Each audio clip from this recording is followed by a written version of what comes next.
But I'm here with the number 3 of Jordan Ashburn out of Tennessee. It's always a pleasure of talking to you. I know we talk at every single race. Yeah. How you feeling going into this weekend?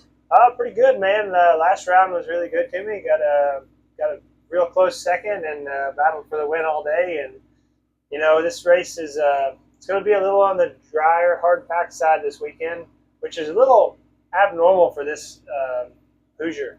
Like it's usually pretty soft and ruddy here, but it's kind of more like a fall race, to be honest. Yeah, because I know the weather here is very inconsistent. Because I know last year at Ironman in the Hoosier, it was a little wet, but it wasn't major. I'm just glad it's not 2021 Ironman wet, because that was awful. Yeah. But I know we got all that rain last night, and I haven't been back there since yesterday, because I walked it yesterday, and it was even in the middle of the woods, you could feel the wind. It was just super dry and dusty. Yeah, it's still the same. I mean, under the trees, a few places I've rode a part of the track. It's kind of hard packed, but it's still got a little moisture, so it's not dusty. But every open spot is dust. So yeah, because it's even in the woods. There was like a total of like maybe 10 foot of moisture in the most random spot, and it wasn't even the creek crossings. It was just in random spots where it was a little damp. Yeah, I don't know how we missed all the rain yesterday. So there's a lot of rain came through, a lot of storms. Yeah, well, Mikey Waynes posted on his Facebook today of like a whole bunch of branches were down in his yard from all the high wind and everything from last night. Wow. And I slept right through it. And I live 5 minutes from here, so yeah. I didn't feel anything. They didn't do anything here. I mean, literally sprinkled around. That was it. Yeah, it's everybody, all the tents. I was at Phoenix Honda before I left, and they were like, "Oh, it's going to be bad." I'm like, "No, it's not. It's going to miss." Yeah, they're like, "What are you talking about?" And I was like, "I live here. I'm 5 minutes down the road. The weather's inconsistent. It's either they say it's going to rain. It's either going to rain a lot, or you're going to watch it go around on the north or the south side." Which is exactly what it did yesterday. So. Yeah. God forbid the one guy that lives here predicts the weather. Yeah, I'm not. I don't ever listen to the weather. So, how you feeling going into this weekend? Pretty good. I raced a hard enduro last weekend, so I went to Virginia and raced a hard enduro. Got 4th up there, so I was pretty excited about that. And then just kind of needed to change up in what I do, and come into this weekend, and man, just ready to kind of pick back up and land on the podium this weekend.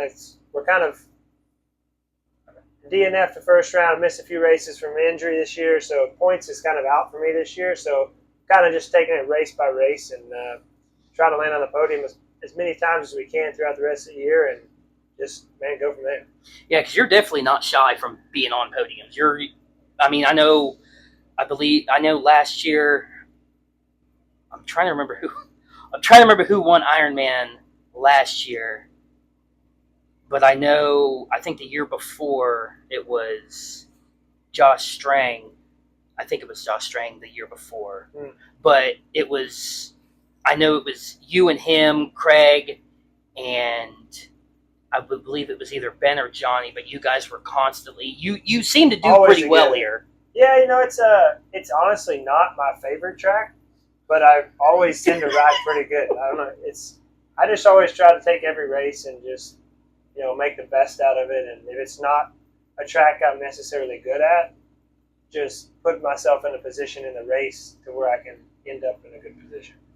Try to get a good start or a decent start. And I've got a few bad starts here at the Ironman, the last couple of years of Ironman, and it's hurt me because this track is hard to pass on, especially when it gets a little drier and it's fast like this. There's one fast line around the entire track, and trying to pass another XC1 rider on that, it's almost impossible.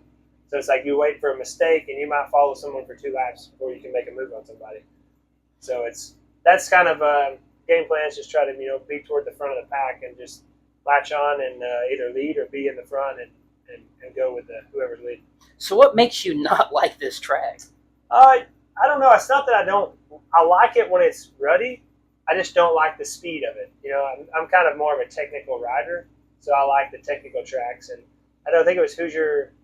Usually Hoosier, I guess it was 23, was sick. Like super ruddy, super technical. like all the little climbs here and there were all like really hard to get up, and like I just like tracks like that. I don't want it like so muddy like Talladega or things like that. They're just survive. Like I like just a good technical race that's got a lot of lines that you can just pass on and just go everywhere. Yeah, because Powerline Park looked like it was a mess too. It did not look fun at all. It ended up pretty well. I thought it was pretty well for us for how much rain we got. It was very good because it could have been way worse. And I think the morning race and the kids really had it rough. But like usually by the time our race comes around, it shapes up a bit. So there was one or two good main lines the whole track that you could ride that were pretty good. But there were some deep ruts. Don't get me wrong, but I like that kind of stuff. So I'm gonna say I wasn't that bad. So yeah, because there's some riders that every time it gets real muddy, they're always in a bad mood. Like, oh, I gotta go out here and ride in this. I'm like, I mean, it's kind of what you signed up for. I mean, I probably shouldn't have gone to Big Buck because it was a mess, and it's been a while since I've been able to actually race. And for how muddy it was, I'm like, man, it is what it is. Yeah, it was. I mean, it was fun, but man, it was rough. But Big Buck was gnarly. It was. But I liked it. I mean, I led that race till 2-lap card, and then the bike let go. Last lap pretty well. I was leading going into right before the last lap, and then the bike just had too muddy, and we just it was hard. It's hard to keep the bikes going in conditions like that. So you're still with Gas. So what is the difference between this team and last year? Last year it was Coastal Racing Gas, and this year it's Flat Rock Motor Club Gas. So it's just a different team. I mean, it's the same deal for me, but just different team ownership. So okay, so you went so it's a whole different team, but you're still you're just still Gas. Yes. Okay. Yeah. So yeah, it's a good thing. You still going to do the TKO later on this year? I am. I'm going to hopefully do a couple more hard enduros this year. I don't know why, but people's like, why do you want to do that? It's like, I enjoy it. They're like, what? I'm like, I guess. I don't know. But you're a technical rider, though. Right. So some of these guys are kind of like... It's good fitness, too. It's long races. You're out there a long time. You're battling yourself a lot of the time, trying to get through different sections. So it's good for me to do that, and especially off weekends I get to build on, we missed races earlier in the year, a couple races, and that kind of, takes us some time to get back in race shape where we want to be. So I'm using that as a tool for that. So yeah, because you have to be it's real slow. You can't just balls to the wall and just let the bike go. And it looks really fun. I'd like to do it, but I would definitely need to get a smaller bike. I am 5'7", 215, and I ride an RMZ 450. Yeah. I am not trying to take that down to the TKO. You don't want to do that would not be fun at all. No, it's a different world, but it's an interesting sport. It's a whole other crowd and group of people that go to them, and just a really friendly atmosphere. I mean, you've got pros walking up and down. It's a lot smaller pit, of course, but everybody's touching everybody's tires and feeling them like, oh, that's soft, and then you're feeling like, how often do you see anybody walk around touching each other's bikes here? I see people walk around and talk, but I don't. Other than that, that's it. So it's just a different style of different atmosphere. Yeah, because it looks fun. I want a backwoods atmosphere, like kind of homegrown roots kind of thing. Well, it's because how far are you from that race? From TKO, yeah. I am 2 hours. Oh, okay. Hour and a half, 2 hours. Not bad. So I live north of the Tennessee Knockout. So. Okay. So is it at the same place every single year? Yes. And they just run it different, or? It's kind of the same, but it's usually different. It's the same format every year, but it's the finale race of the day. There's 3 races in the day.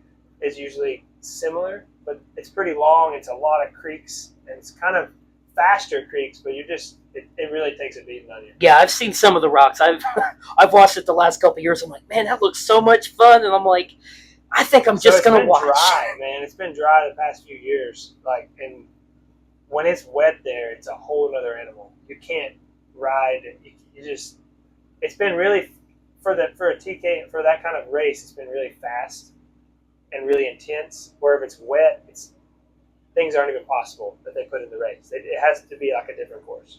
So how long, like miles wise, is the knockout compared to something like this? Well, the final race is just a couple miles long. You're doing 45-minute moto on it, just as many laps as possible. And here, you got 12, 13, 14 miles sometimes, 10 to 14. I think this weekend's on the shorter side, 10 and a half, 11. So I lost track when I got to like mile marker 8.5. I was like, "You have got to be kidding me!" And I just kept going, kept my head down, and I kept on walking because it does look a lot shorter, but it looks 1,000 times harder than anything that I've been to. Yeah, it looks fun though. I want to do it, but I'm definitely going to have to get a smaller bike because there's no way I'm going to lug a 450 down there. No, there's no way. Yeah, man, that wouldn't go good. I would not have a good time. In the early days of the Tennessee Knockout, around 2014, 13, 14, I raced a 450 at that race. Before I knew really before hard enduro took off in America, like that was the only hard enduro race in America. I got a Yamaha 450. I think it's 2013 or 14. I don't remember, but we got it into the main event, and that was pretty cool on a 450 back then. You're probably wore but out. It was not like nowadays. Like what I can do on my 300 is just wouldn't even think it was possible back then. On the way 300? the tires have changed and the bikes have gotten better, and they're just built. Everyone knows how to build and set up a bike for that now. It's pretty impressive. Yeah, because it seems like everybody's running the two-stroke. Yeah. At any of the hard enduro. Yeah, you don't. There's not a four-stroke on the track anymore. You ever thought about doing the Iron Giant over in Germany? I have. It's just a lot of logistical hurdles to get there and rent a bike and the cost, and it's not really feasible for me to do it. But I would like to do. There's a couple races that would be fun to do over there. Ashburn, Romaniacs. That's on the bucket list. That would be cool to do. Yeah, those look pretty fun. I think it was last year's Romaniacs. It was storming while they were running it. And I'm like, they'd shut down if it was storming. Like, they'd be like, hey, no, weather delay. No, they're out. It was horrible. And I'm like, what am I watching? Like, these guys are insane. It's crazy. Like, everyone tells me the hills over there are there's nothing like it anywhere else in the world. Like, just straight up, straight down. Like, the downhills, like, you're wearing out. You're overheating your front brakes to the point that they're going out from holding them so long going down hills. Like, yeah, it looks rough. So it would be gnarly. But, yeah, maybe one day. Well, it was good talking to you. Really appreciate talking. I know we didn't get to talk in Tennessee, but again, everybody was busy. You had a bunch of family and friends down there because, again, you're 30 minutes from the course. Yeah. So even though you still camped out. That's home track, and, it's a little busy, but it's all good. So hopefully this will be a good weekend, and we'll put her on the podium. Hell yeah. Well, good luck to you. Appreciate Good luck to